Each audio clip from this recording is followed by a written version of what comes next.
गरीब अनपढ़ बेटी को मिला पढ़ा लिखा ससुराल। अरे ये क्या, कोई भी किताब लेकर तू बैठ जाती है? जब पढ़ना ही नहीं आता तो देखने से क्या होगा? माँ, आपको तो पता है ना कि मुझे पढ़ने का कितना शौक है। पैसे न होने की वजह से भले ही मैं पढ़ नहीं पाई, लेकिन कोशिश तो कर ही सकती हूँ ना। तो खाली समय में कोशिश किया करना, सुबह सुबह काम के समय लेकर मत बैठ जाया कर। अच्छा ठीक है, अभी पढ़ने दो, बाद में मैं कोशिश करूंगी कि खाली समय में ही पढूं। गरिमा मन लगाकर किताब में कुछ पढ़ने की कोशिश करती है। ये तो क लिखा है, लेकिन क के बाद क्या लिखा है? ओफो, आ ही नहीं रहा। फिर से पढ़ने की कोशिश करती हूँ।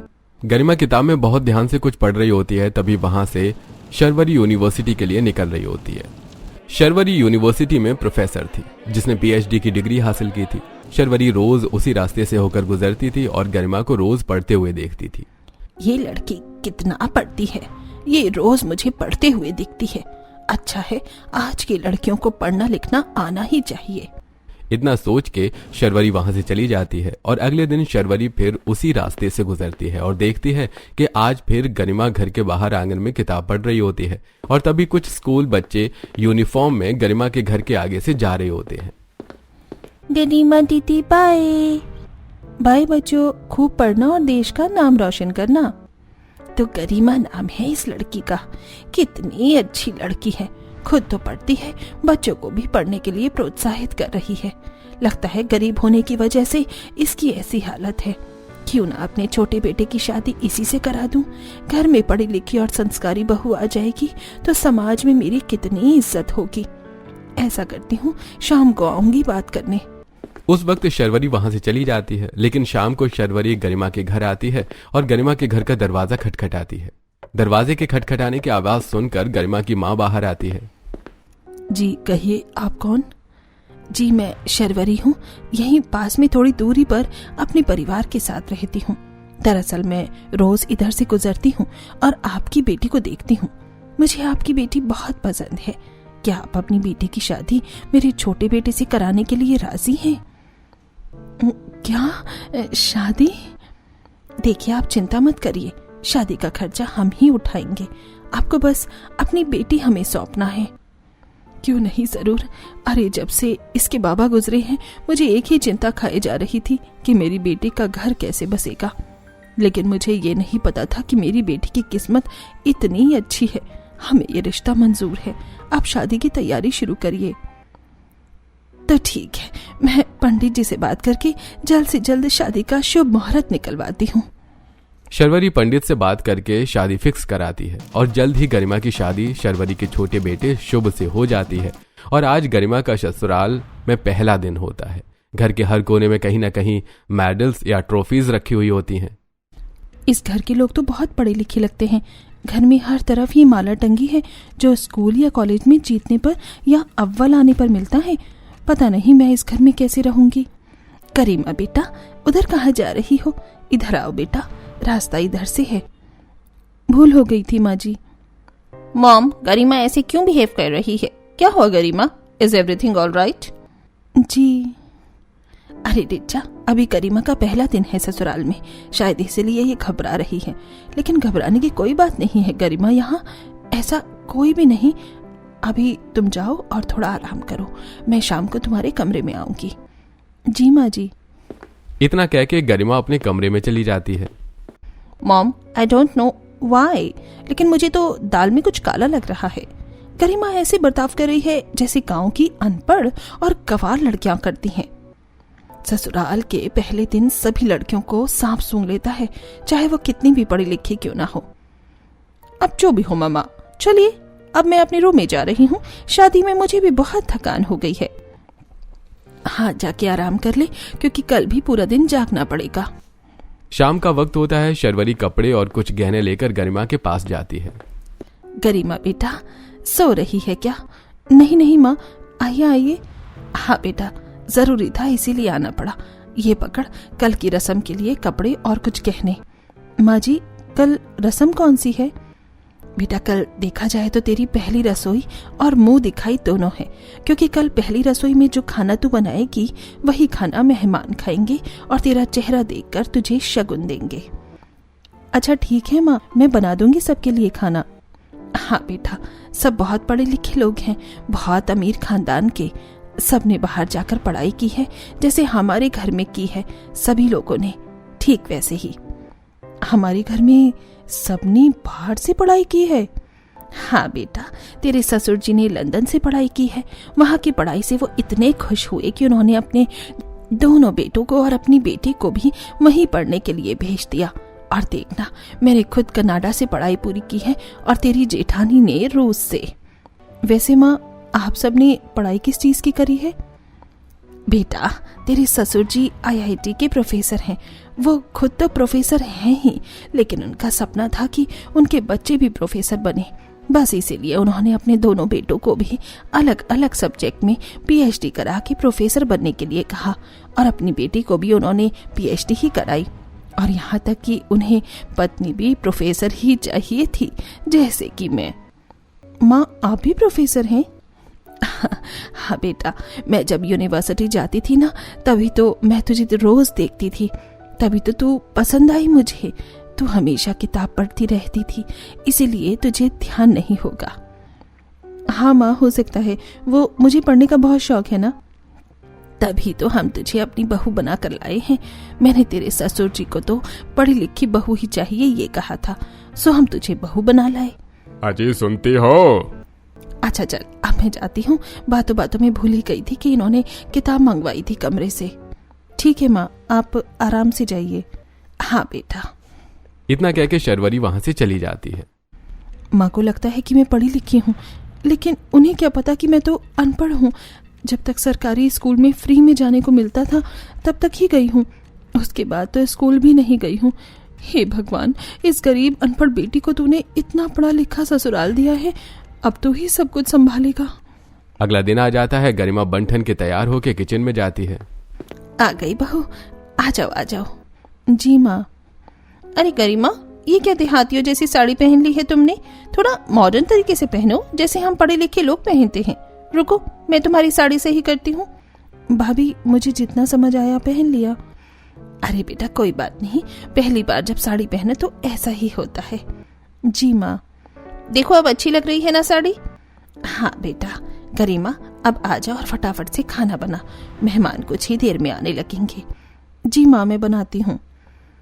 रिचा, जरा बाहर चल मेरे साथ, बाहर की डेकोरेशन दिखानी है। ठीक है। इतना कह के शर्वरी और रिचा चली जाती हैं। ऐसा करती हूँ, पहले सब्जियां काट लेती हूँ, उसके बाद बाकी का काम शुरू करूंगी। लेकिन किचन कितना फैंसी है, ऊपर तो ज्यादा जगह ही नहीं है, नीचे ही बैठ जाती हूँ। गरिमा ढेर सारी सब्जियां लेकर नीचे ही बैठ जाती है और काटने लगती है। कुछ ही देर में जेठानी किचन में आती है।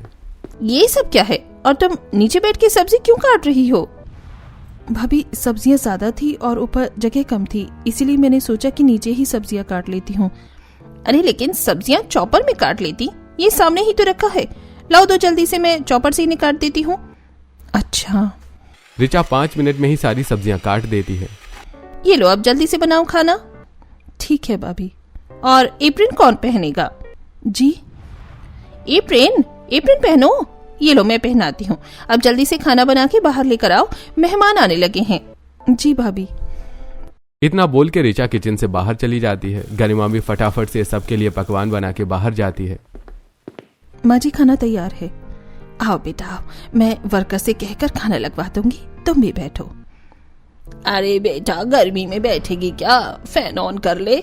जी जरूर। गरिमा उठती है और स्विच ऑन ऑफ करके देखती है।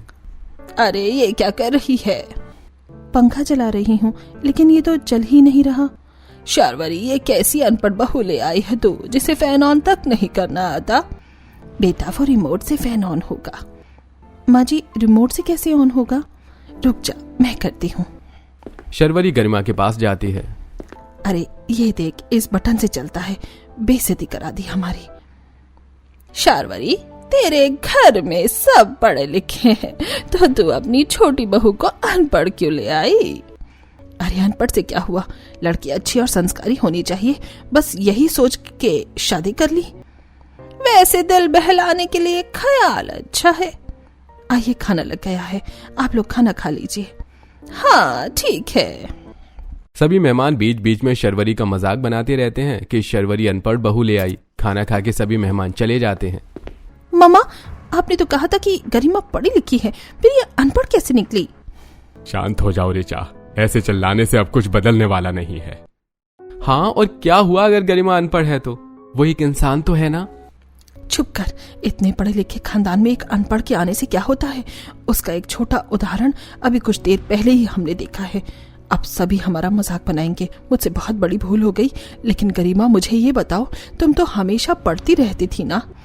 माँ, वो मुझे पढ़ने का शौक था, तो मुझे जो भी किताब मिलती थी मैं उसे पढ़ने की कोशिश करती थी, अपने टूटे फूटे अक्षरों में।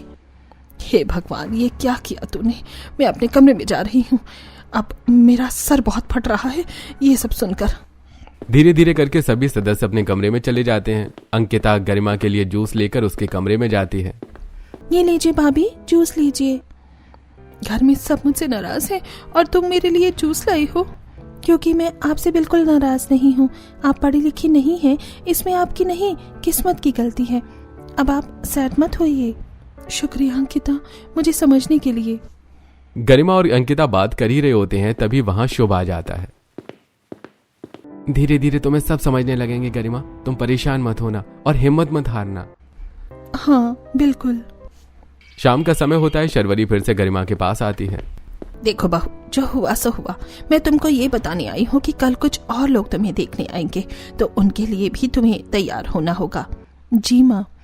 ठीक है, तो कल सुबह थोड़ा जल्दी उठ जाना। कल जो लोग आ रहे हैं वो बहुत पढ़े लिखे लोग हैं और अपनी फिटनेस का बहुत ख्याल रखते हैं, तो उनके लिए हमें ज्यादा तेल का खाना नहीं बनाना है। कम तेल ही रहना चाहिए खाने में, और पूड़ियाँ भी एयर फ्रायर में बनाना। जी माँ। अगला दिन होता है। सभी मेहमान आ जाते हैं और डाइनिंग टेबल पर खाने का इंतजार कर रहे होते हैं। शर्वरी, कहाँ रह गई तेरी बहू? अभी तक नजर नहीं आई। मैं देख कर आती हूँ। शर्वरी रसोई में जाकर देखती है कि गरिमा सारा खाना तैयार करके पूरी बनाने के लिए खड़ी थी। तू खड़ी क्यों है? पूड़ी बना।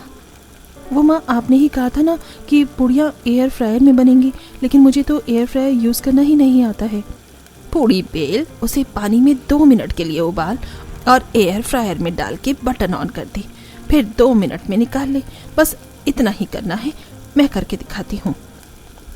शर्वरी एयर फ्रायर में पूड़ियां बनाती है और उसके बाद मेहमानों को सर्व करती है। कहना पड़ेगा शर्वरी, तू बहू भले ही अनपढ़ लाई हो, भले ही उसे फैन ऑन करना ना आता हो, लेकिन खाना अच्छा बनाती है तेरी बहू। ये प्रियंका की बच्ची ने पूरी सोसाइटी में बात फैला दी है। हाँ जी, आप और लीजिए ना। नहीं नहीं, हो गया हमारा। कुछ देर बाद सभी मेहमान खा के चले जाते हैं। देखा माँ, हर कोई आपको सुनाकर मजाक बना के चला जाता है, सिर्फ इस अनपढ़ की वजह से। ऋचा, क्या बोल रही हो तुम? गरिमा को बुरा लगेगा, जरा सोच समझ के बात करो। और इस अनपढ़ की वजह से हमें इतना बुरा लग रहा है, उसका क्या? तुम कमरे में चलो मेरे साथ। कहाँ लेकर जा रही हो तुम मुझे? चलो तो। विराट ऋचा को लेकर वहां से चला जाता है। शाम हो जाती है। दरवाजे की घंटी बजती है। कौन आया है? आ रही हूँ। शर्वरी गेट खोलती है। अरे रोशनी जी, आप आइए ना, आइए। हाँ, वो जरा आपकी बहू देखने सुबह नहीं आ पाई थी ना, तो इसलिए सोचा अभी ही देखाऊं। अच्छा किया, आ जाओ बैठो, मैं गरिमा को लेकर आती हूँ। शर्वरी गरिमा को लेकर आती है। नमस्ते आंटी। हेलो बेटा। आप क्या लेंगी आंटी? चाय, कोल्ड ड्रिंक? अरे नहीं नहीं बेटा, वो मैं सिर्फ कैपेचिनो ही पीती हूँ। तो हम कैपेचिनो ही बना देंगे। कैपेचिनो नहीं बेटा, कैपेचिनो। हाँ आंटी, मैं भी तो वही बोल रही हूँ, कैपेचिनो। शर्वरी, मैंने तो सिर्फ सुना था कि तेरी बहू अनपढ़ है, उसे फैन ऑन करना भी नहीं आता, लेकिन इसे तो बोलना भी नहीं आता। चलो अब चलती हूँ मैं बहू देखने आई थी, देख लिया। हाँ हाँ जरूर, आते रहिएगा। रोशनी चली जाती है। 2 दिन नहीं हुए आए इसे, और 4 बार हमारी बेइज्जती हो चुकी है। अभी तो शुरुआत है मामा, अगर ऐसे ही चलता रहा तो हमारी कोई इज्जत नहीं बचेगी। रिचा, मेरा दिमाग ऑलरेडी खराब है, और खराब मत कर। इतना बोल के शर्वरी अपने कमरे में चली जाती है और रिचा भी। शाम के 7 बज रहे होते हैं। लिविंग एरिया में घर के सभी लोग साथ में बैठे होते हैं, लेकिन गरिमा थोड़ी दूर खड़ी होती है। गरिमा, आ जाओ इधर। वहां क्यों खड़ी हो? वो ऐसे ही माँ। आओ बैठो, हमारे घर में बहुएं हमारे साथ बैठती हैं और तुम वहाँ उदास खड़ी हो। क्या हुआ, क्यों इतने उदास हो? कुछ नहीं माँ, बस यही सोच रही थी कि मुझे इस घर में शादी करके नहीं आना चाहिए था। मेरी वजह से हमेशा आप लोगों की बेइज्जती होती है। तो क्या हुआ बहू, तुम पढ़ी लिखी नहीं हो लेकिन तुम्हारे अंदर पढ़ने का शौक तो है ना। तुम अब भी तो पढ़ सकती हो। अब हम सब मिलकर तुम्हें पढ़ाएंगे। अब भी? हाँ बेटा, अब भी क्या दिक्कत है? नहीं नहीं पापा जी। हाँ, तो अंकिता, ऋचा और भाग्यवान, आप तीनों गरिमा को घर के सभी टेक्नोलॉजी से वाकिफ कराएंगी। पापा जी, मैं नहीं सिखा सकती इस अनपढ़ को। ऋचा, ये तुम क्या कह रही हो? अरे भगवान ने तुम्हें इस लायक बनाया है कि तुम गरिमा को पढ़ा के उसको गाइड कर सकती हो, और तुम हो कि अपनी पढ़ाई को वेस्ट कर रही हो। उसकी इज्जत तक नहीं है तुम्हें। सॉरी पापा, आपने सही कहा। मैं भी गरिमा की मदद किया करूंगी पढ़ाई में। गरिमा बेटा, तुम्हारे पास मोबाइल फोन नहीं है ना? नहीं पापा जी। ये लो, मुझे पता था कि मोबाइल फोन नहीं है तुम्हारे पास। इस फोन से तुम बिना किसी की मदद से भी पढ़ सकती हो। जब कभी अगर किसी के पास वक्त ना हो तो तुम इस फोन की मदद ले सकती हो। इसमें ड्यूलिंगो नाम का ऐप डाउनलोड किया है मैंने, और उससे तुम अंग्रेजी भाषा को सीख सकती हो। शुक्रिया पापा जी, बहुत बहुत शुक्रिया। आपसे मैं रोज पढ़ूंगी, फिर मैं भी अनपढ़ से आप लोगों की तरह पढ़ी लिखी हो जाऊंगी। हाँ बेटा, क्यों नहीं। अब गरिमा को हर कोई पढ़ाई में मदद करता है और घर में होने वाली टेक्नोलॉजी के बारे में भी बताता है। समय बीत गया और अब गरिमा को अंग्रेजी बहुत अच्छे से बोलना आ गया था। Dad, here is your coffee. If you need anything else, then please let me know, okay? Why not बेटा? भाग्यवान, देख रही हो गरिमा को, अब सिर्फ अंग्रेजी में ही बात करती है, होशियार हो गई है। हाँ, इसीलिए मैंने शाम को उन सभी लोगों को नाश्ते पर बुलाया है जिन्होंने गरिमा की बेइज्जती की थी। उनको भी तो पता चलना चाहिए कि हमारी बहू अब अनपढ़ नहीं रही, वो भी पढ़ लिख गई है। चलो, अच्छा किया फिर तो। शाम का वक्त होता है। प्रियंका, कल्पना और रोशनी आती हैं और अंदर से गरिमा आती है। गरिमा रिमोट उठाकर एसी का टेम्परेचर डाउन करती है। अरे वाह, अब एसी चलाना आ गया। Yes, what's the big deal in it? By the way, what will you guys prefer for drinks? Would you have some cappuccino? अरे वाह, तुम कैपुचिनो बोलना सीख गई। अब बताओ कौन अनपढ़ है, आप लोग या मेरी बहू? लगता है शार्वरी तुम बुरा मान गई। हाँ, मुझे बुरा लगा था, और क्यों नहीं लगेगा। मेरे घर आकर आप सब मेरी बहू का ही मजाक बनाकर चली गई। और प्रियंका, तुमने तो पंखा न चला पाने की बात को जंगल में फैलने वाली आग से भी तेजी से सोसाइटी में फैला दिया। नहीं नहीं, मैंने जानबूझकर ऐसे नहीं किया। लोगों ने पूछा तो मैंने बस रिव्यू बताया था, लेकिन जो भी हो वो सच तो था ना। और अब आप क्या बोलना चाहोगी तुम मेरी बहू को देखकर? अरे अब तो देखो ना, वो कितनी अच्छी अंग्रेजी बोलने लगी है, पढ़ लिख जो गई है। तेरी पसंद सच में बहुत अच्छी थी, हम ही गलत थे। हाँ शावरी, मैंने भी कैपुचिनो गलत प्रोनाउंस करने पर गरिमा को जज कर लिया था। Sorry Garima, I hope you will understand the circumstances. Garima, I am sorry too, मुझे भी माफ कर देना। खामखा तेरा मजाक बनाया हमने, हमें ऐसा करने का कोई हक नहीं था। कोई बात नहीं आंटी, मैंने आप सभी को माफ किया। बस आपसे यही कहना चाहूंगी कि आगे से अगर कोई अनपढ़ दिखे तो आप उसके अनपढ़ होने के पीछे की मजबूरियों को समझने की कोशिश कीजिएगा। अनपढ़ वो अपनी मर्जी से नहीं होता, बल्कि हालातों से होता है। हाँ, हम समझते हैं गरिमा। अब तुम लोगों को रियलाइजेशन है तो चलो अब नाश्ता करते हैं साथ में। अरे प्रियंका आंटी, खाने से पहले हैंकी लगाते हैं। आप भी अनपढ़ हैं क्या?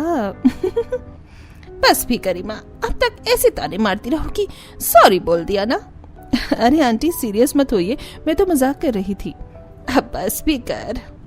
अब गरिमा को भी इंग्लिश बोलनी आ जाती है और वो अब सबसे इंग्लिश में ही बात करती है। और अब गरिमा और गरिमा के ससुराल वाले हंसी खुशी अपनी जिंदगी बिताते हैं।